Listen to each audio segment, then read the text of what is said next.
Welcome to all of you once again. Now we are starting the chapter called as solid state. In lecture number 1, I am going to cover introduction part, what is crystalline solid, what is amorphous solid, what are the classification of crystalline solids, and then what is a space lattice, that is also called a 3D lattice, and the unit cell. So this is the thing which I am going to cover in the lecture number 1. So let's start. So what is the introduction part of solid state? See, when you talk about the solid state and introduction, so mainly matter is found in 3 state. Matter जो है वो 3 state में मिलता है, solid, liquid and gas. Liquid and gas की property जो है आप पढ़ लिए हो. Gaseous जो है आपका 11th standard में था, और liquid का physics में आप पढ़ते हैं.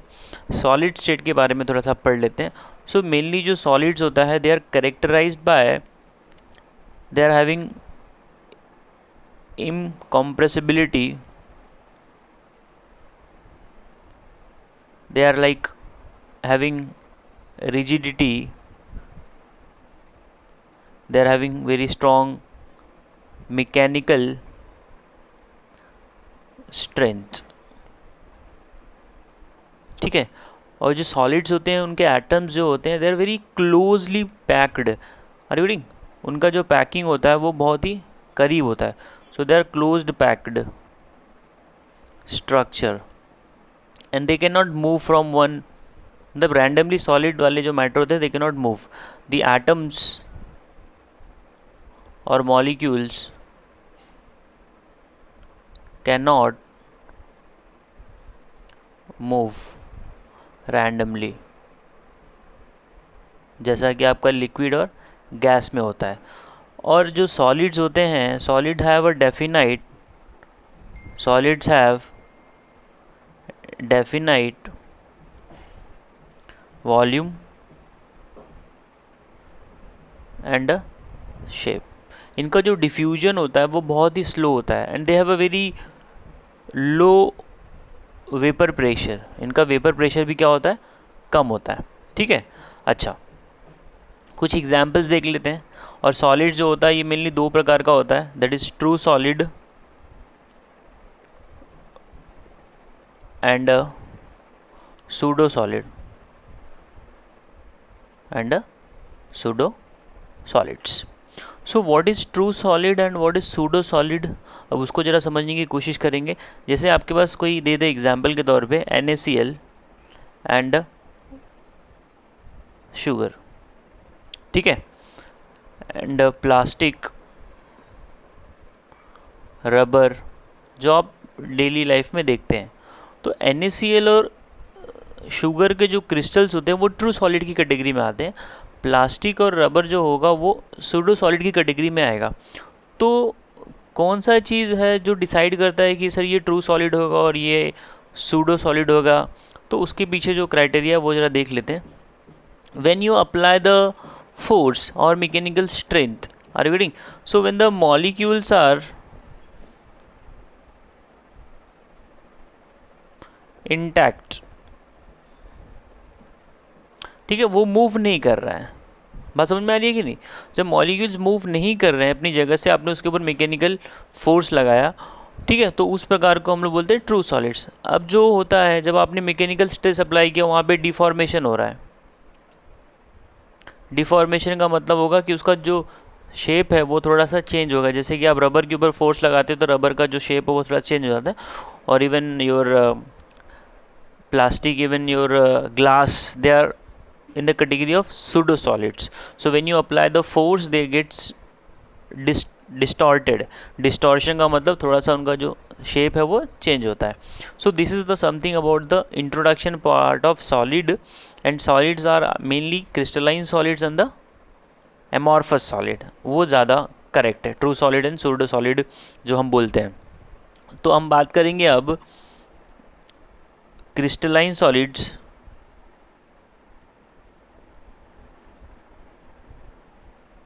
and amorphous solid.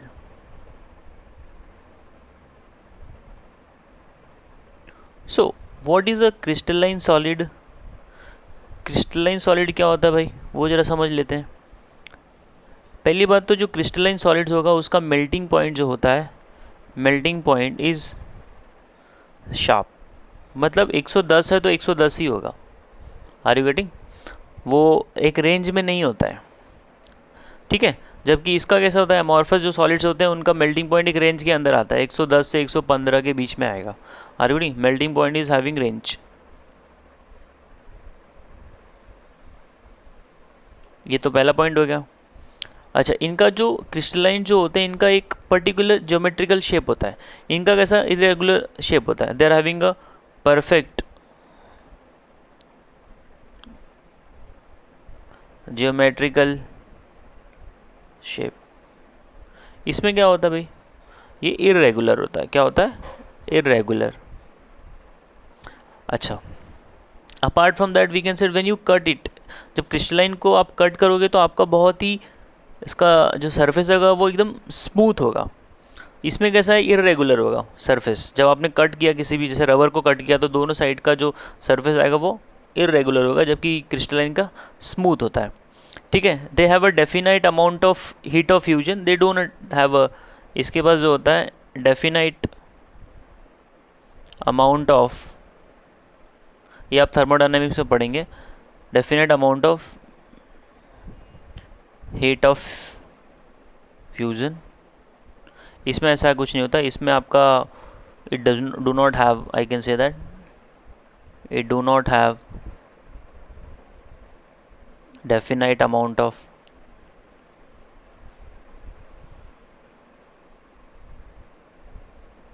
Heat of fusion. अच्छा, इसके अलावा जो होता है बहुत ही इंटरेस्टिंग सा पॉइंट है, इसके अंदर की जो अरेंजमेंट होते हैं एटम्स के या मॉलिक्यूल्स के, वो आपको बहुत दूर तक मिलेगा, मतलब लॉन्ग रेंज अरेंजमेंट होता है। इसका जो होता है ये रैंडमली होता है और ये शॉर्ट रेंज तक हम लोग बोल सकते हैं। इसके अरेंजमेंट जो है वो यूनिफॉर्म नहीं मिलता है, मतलब 10 सेंटीमीटर तक मिला, उसके आगे नहीं मिलेगा। ये क्या है, पूरा सिस्टम के अंदर यूनिफॉर्म होता है crystalline. Now I am telling you the very important thing, this is anisotropic in the nature, और ये होता है isotropic. What is the meaning of anisotropy and isotropy, इसको मैं आगे से समझाऊंगा आगे। This is anisotropic in nature, anisotropic in nature, और जो आपका एमॉर्फस होता है वो होता है आइसोट्रॉपिक इन नेचर।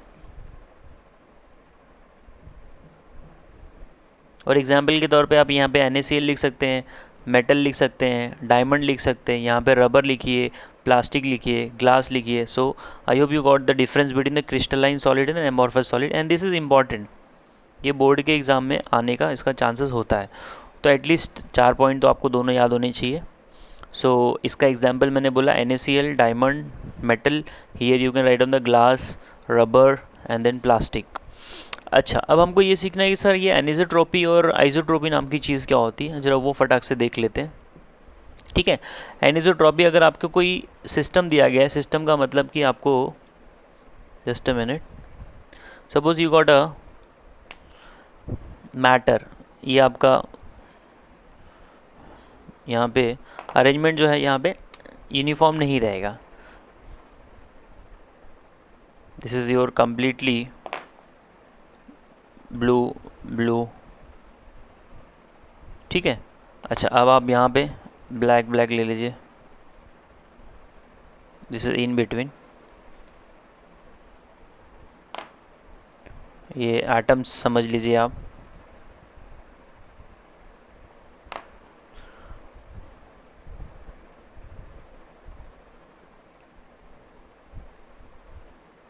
ठीक है भाई, बात समझ में आ रही है? अच्छा, ऐसे ही और एक लेयर में बना देता हूँ।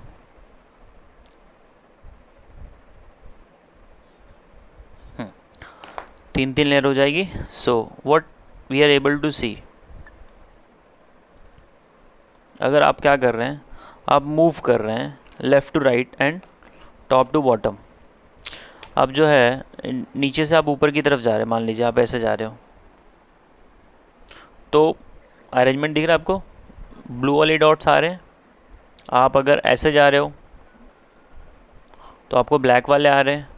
आप अगर ऐसे मूव कर रहे हो तो आपको अल्टरनेट आ रहा है, ब्लैक ब्लू ब्लैक ब्लू, मतलब that is a atom, positive negative भी हो सकता है वहाँ पे। तो जब अलग अलग डायरेक्शन में आपको अलग अलग एटम्स का अरेंजमेंट मिल रहा है, रिकॉर्डिंग मतलब इनकी जो प्रॉपर्टी जो होगी वो डिफरेंट होगी हर एक डायरेक्शन से। सो उस प्रकार के क्रिस्टल को हम लोग बोलते हैं एनिसोट्रॉपिक क्रिस्टल। क्या बोलते हैं? Anisotropic crystals. जिस क्रिस्टल के अंदर आपको हर एक डायरेक्शन में डिफरेंट डिफरेंट फिजिकल प्रॉपर्टी आपको मिलेगी, तो उस तरह के क्रिस्टल को हम लोग बोलने वाले हैं एनिसोट्रॉपी। आइसोट्रॉपी में क्या होता है, हर एक डायरेक्शन से जाइए आपको सेम अरेंजमेंट मिलेगा, तो उस प्रकार की क्रिस्टल को आइसोट्रॉपी बोलते हैं। आई hope you got the point clear. So anisotropy and isotropy. Anisotropy is a kind of a crystal which you have a different property in different direction because the atoms का जो arrangement है वो अलग अलग होता है।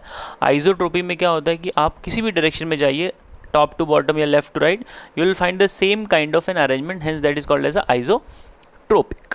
बात समझ में आ रही है? अब हम बात करेंगे classification of crystalline solids. Crystalline solids को हम लोगों ने कितनी कैटेगरी में बांटा है, तो जरा उसको फटाक से समझ लेते हैं। Classification of, this is important, I can say, see, classification of crystalline solids।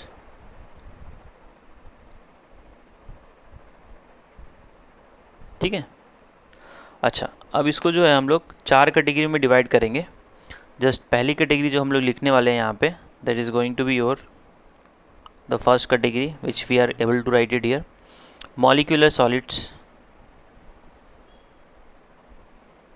molecular solids, इसका फर्दर बाइफर्केशन होता है 3 कैटेगरी में, मैं अभी बताऊंगा। सेकंड जो है हम लोग यहाँ पे पढ़ने वाले हैं आयोनिक सॉलिड्स, ये क्रिस्टलाइन सॉलिड्स के ही कैटेगरी में आते हैं। थर्ड हम पढ़ने वाले हैं metallic solids, and fourth we are going to talk about covalent। जिसके अंदर कोवेलेंट नेटवर्क होता है, जैसे आपका डायमंड होता है, ठीक है, एंड ग्रेफाइट वाला। अब जरा इसको देख लेते हैं मॉलिक्यूलर सॉलिड्स के अंदर कितने टाइप के होते हैं। तो मॉलिक्यूलर सॉलिड्स जो है आपका फर्दर 3 कैटेगरी में डिवाइड होता है, that is polar, non polar and the hydrogen bonded वाला solids. So if you talk about non polar, and then we can have a polar molecular solids, non-polar molecular solids, and then we can have a hydrogen bonded,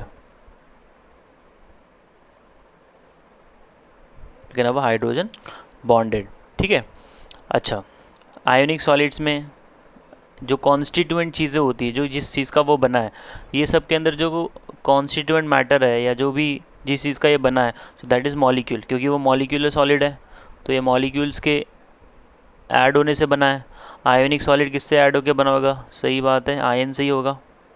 metals तो है तो positive and the, यहाँ पे metal है तो ये positively metal ions उससे बना होगा। और कोवेलेंट है तो यहाँ पे कोई ऐसा कुछ ये नहीं है, यहाँ पे एटम्स आ जाएंगे। ठीक है, so these are the some constituent particles, I can say that. अच्छा, अब मॉलिक्यूलर सॉलिड्स है, मतलब solids are, there should be some force. अगर उसमें फोर्स नहीं है तो वो आपस में जोड़ के नहीं रखेगा, क्योंकि there is a very strong force, that's why it is not making the your atoms और आयंस टू मूव। जैसे कि हमने देखा सॉलिड जो होते हैं वो आपके मूव नहीं कर पाते हैं, तो मॉलिक्यूलर सॉलिड के अंदर एक प्रकार का फोर्स होता है, that is a kind of bond. So we have London force and a dispersion force. बात समझ में आ रही है? नॉन पोलर रहेगा तो वहाँ पे लंडन फोर्स लगता है, या आपने स्टेट्स ऑफ मैटर में पढ़ा होगा, and that is also called as a dispersion force. Polar होगा तो डाइपोल डाइपोल इंटरेक्शन लग जाएगा, हाइड्रोजन बॉन्डिंग तो हाइड्रोजन बॉन्डिंग से ही होगा। तो बोलने का मतलब मॉलिक्यूलर सॉलिड्स के अंदर हमारे पास 3 प्रकार का फोर्स आ सकता है। नॉन पोलर होगा तो क्या आएगा भाई? लंडन फोर्स और डिस्पर्जन फोर्स, डीपी मतलब डिस्पर्स, डीएफ मतलब डिस्पर्जन फोर्स। पोलार होगा तो क्या आएगा भाई? Dipole dipole dipole force. Hydrogen bonded is a kind of itself interaction. Ionic आएगा तो यहाँ पे इलेक्ट्रोस्टैटिक फोर्स ऑफ अट्रैक्शन आएगा, इलेक्ट्रोस्टैटिक फोर्स। एग्जाम्पल्स में भी आगे देता हूँ आपको। मेटेलिक सॉलिड्स होगा तो as I told you, metallic solids के अंदर मेटेलिक बॉन्ड ही बनता है, it is a metallic bond only. Covalent जो है आपका कोवेलेंट बॉन्ड के थ्रू ही बनेगा, that is kind of your graphite and this diamond. अच्छा, अब हमें यहाँ पे समझना है कुछ एग्जाम्पल्स के थ्रू, तो ज़्यादा क्लियर हो जाएगा। अगर आप CCl4 की बात करते हैं, कार्बन टेट्राक्लोराइड, आपने देखा होगा ये नॉन पोलार है, फिर भी ये लिक्विड स्टेट में मिलता है। इवन बेंजीन भी आप ले सकते हो। फिर पोलार की अगर आप बात करते हो तो यहाँ पे आप HCl ले लीजिए, ठीक है, that is dipole dipole interaction होता है। हाइड्रोजन बॉन्डिंग वाला लेना है तो क्या करना है आपको, वाटर ले लीजिए, आइस। बात समझ में आ रही है, आइस वाला वाटर आइस के फॉर्म में रहेगा। अब आयनिक में आइए तो मेटल एंड नॉन मेटल ले लीजिए, that is NaCl। Then you can have MgO also, एक मेटल और दूसरा नॉन मेटल ले लीजिए। मेटेलिक सॉलिड मतलब गोल्ड ले लीजिए, आयरन ले लीजिए, सिल्वर ले लीजिए, कॉपर ले लीजिए, ये सब आपका metallic solids. Covalent solid as I told you, carbon, that is diamond and the graphite, diamond and graphite. मतलब क्रिस्टलाइन सॉलिड जो है वो 4 कैटेगरी में डिवाइड हो गया है। उसके अंदर आपको देखना है कि मॉलिक्यूलर सॉलिड्स के अंदर आपको 3 कैटेगरी मिल जाती है, मतलब 3 प्रकार का फोर्स आता है जो एटम्स को होल्ड करके रखता है। तो नॉन पोलार हो सकता है, that is your London force और डिस्पर्जन फोर्स। अगर वो मॉलिक्यूल पोलार हो सकता है तो पोलार में डाइपोल डाइपोल इंटरेक्शन आता है, हाइड्रोजन बॉन्डेड होगा। आयोनिक सॉलिड में मेटल एंड नॉन मेटल आते हैं, and ions are there the constituent atoms, ठीक है। मॉलिक्यूलर सॉलिड्स का कॉन्स्टिट्यूएंट एटम्स मैंने ऑलरेडी बता दिया, मॉलिक्यूल होगा, आयन्स का है तो आयनिक होगा, मेटेलिक है तो पॉजिटिव आयन्स होगा, कोवेलेंट में आपका एटम्स होता है। फिर उसके बाद आपको देखना है कि फोर्स कौन कौन सा होता है, तो फोर्स भी मैंने आपको बता दिया, ये मैंने एग्जाम्पल्स लिखे हैं। बात समझ में आ रही है भाई। अब मेल्टिंग पॉइंट एंड ऑल जो होता है वो आपको नॉर्मली जो होता है मॉलिक्यूल, इसका मेल्टिंग पॉइंट बहुत ही कम होता है, ठीक है। सबसे ज़्यादा जो अगर आपसे कोई पूछे तो नेटवर्क जो होता है इनका कोवेलेंट का काफ़ी ज़्यादा होता है, क्योंकि इनका नेटवर्क बहुत ही स्ट्रॉन्ग होता है। If you see the diamond का स्ट्रक्चर तो उसका melting point is very very high. So I hope you got the classification of crystalline solids. बात समझ में आ रही है। सो ये आपको डिटेल में अगर लिखना है तो आपको नोट्स रिफ़र करना पड़ेगा, I have just given explanation. अच्छा, अब हम बात करेंगे what is a crystalline lattice, वो क्या होता है भाई, ठीक है। लैटिस पॉइंट क्या होता है वो ज़रा समझ लेते हैं, और लैटिस स्पेस लैटिस क्या होता है, ठीक है। अगर आप क्या करते हैं, आपके पास ये आपका क्यूब ले लेते हैं हम लोग, ये आपने क्यूब बनाया है, ठीक है। आपको ये क्यूब तो समझ में नहीं आता होगा, अगर आप इसको इस प्रकार लेते हैं,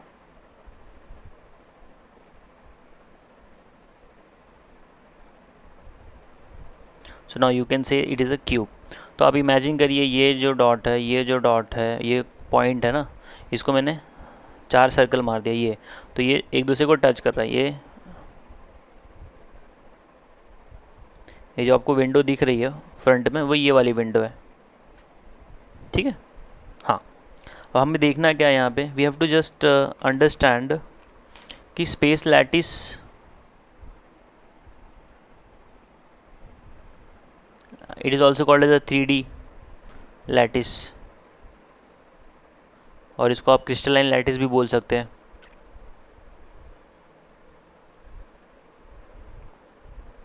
अच्छा, अब हमें यहाँ पे क्या समझना है, हमें यहाँ पे समझना है कि सर लैटिस पॉइंट और आपका स्पेस लैटिस क्या होता है। तो जब ये एटम्स जो है यहाँ पर, पहले मैं बताता हूँ स्पेस लैटिस क्या होता है। Space lattice is the regular arrangement of lattice point, ठीक है। It is a regular arrangement of lattice point. अब आपके माइंड में क्वेश्चन ये आएगा कि सर ये लैटिस पॉइंट क्या होता है, ठीक है। ये जो डॉट दिख रहा है उसी को हम लोग क्या बोलते हैं, लैटिस पॉइंट। क्या बोलते हैं, लैटिस पॉइंट। जब सारे लैटिस पॉइंट आपस में जुड़ जाएंगे तो जो हमको मिलेगा वो मिलेगा स्पेस लैटिस। क्या मिलेगा, space lattice. So when you draw a cube, so cube is having a how many lattice point, देखिए ये 1 2 3 4 5 6 7 8, मतलब मैं एक क्यूब की बात कर रहा हूँ। तो उसके अंदर 8 लैटिस पॉइंट है, वो 8 लैटिस पॉइंट जब आपस में कनेक्ट कर दिए जाते हैं तो वो क्या बन जाता है भाई, स्पेस लैटिस। तो उसके अरेंजमेंट को ही हम लोग बोलते हैं space lattice. This can be your atoms और आयन्स और मॉलिक्यूल्स। दिस स्पेस लैटिस की जगह पे कोई भी चीज़ आ सकती है, एटम, आयन या मॉलिक्यूल आ सकता है। अच्छा, अब हमें सीखना, यहाँ से चैप्टर एक्चुअली स्टार्ट हो जाता है। इसके पहले जो मैंने बताया था क्रिस्टलाइन एंड एमोर्फस, वो थोड़ा सा इंपॉर्टेंट है। अब यहाँ से एक्चुअल कंटेंट स्टार्ट होता है। What is the unit cell, what is a unit cell? You must have heard in biology में आपने पढ़ा होगा cell is a basic unit of life, ठीक है। तो वो जो है आपका पूरा सिस्टम के बारे में इंफॉर्मेशन दे देता है। आप अगर किसी भी बॉडी ऑर्गेनिज्म से कोई सेल आप एक्सट्रैक्ट करके उसका एनालिसिस करते हैं तो पूरा का पूरा जो उस सेल के अंदर का इंफॉर्मेशन है वो पूरे बॉडी का इंफॉर्मेशन होता है। See, so we have to just see what is unit cell. What is unit cell? मतलब एक छोटा सा हिस्सा किसी भी क्रिस्टलाइन सब्सटेंस का। तो अब हम इसको स्टेटमेंट के थ्रू समझ लेते हैं। Unit cell, it is smallest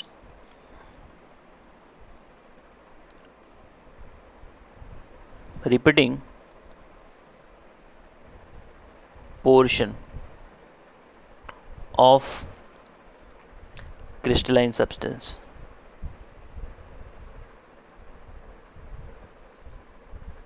ठीक है भाई, it is smallest repeating portion of crystalline substance which gives the complete information और complete आपका जो भी उसका ज्योमेट्री है या फिर जो भी उसका जिस तरह का उसका कैरेक्टर है वो सारा का सारा जो इन्फॉर्मेशन है वो एक स्मॉलेस्ट पार्ट दे देता है, उसी को हम लोग बोलते हैं unit cell. So it is a smallest repeating portion of the crystalline substance which gives complete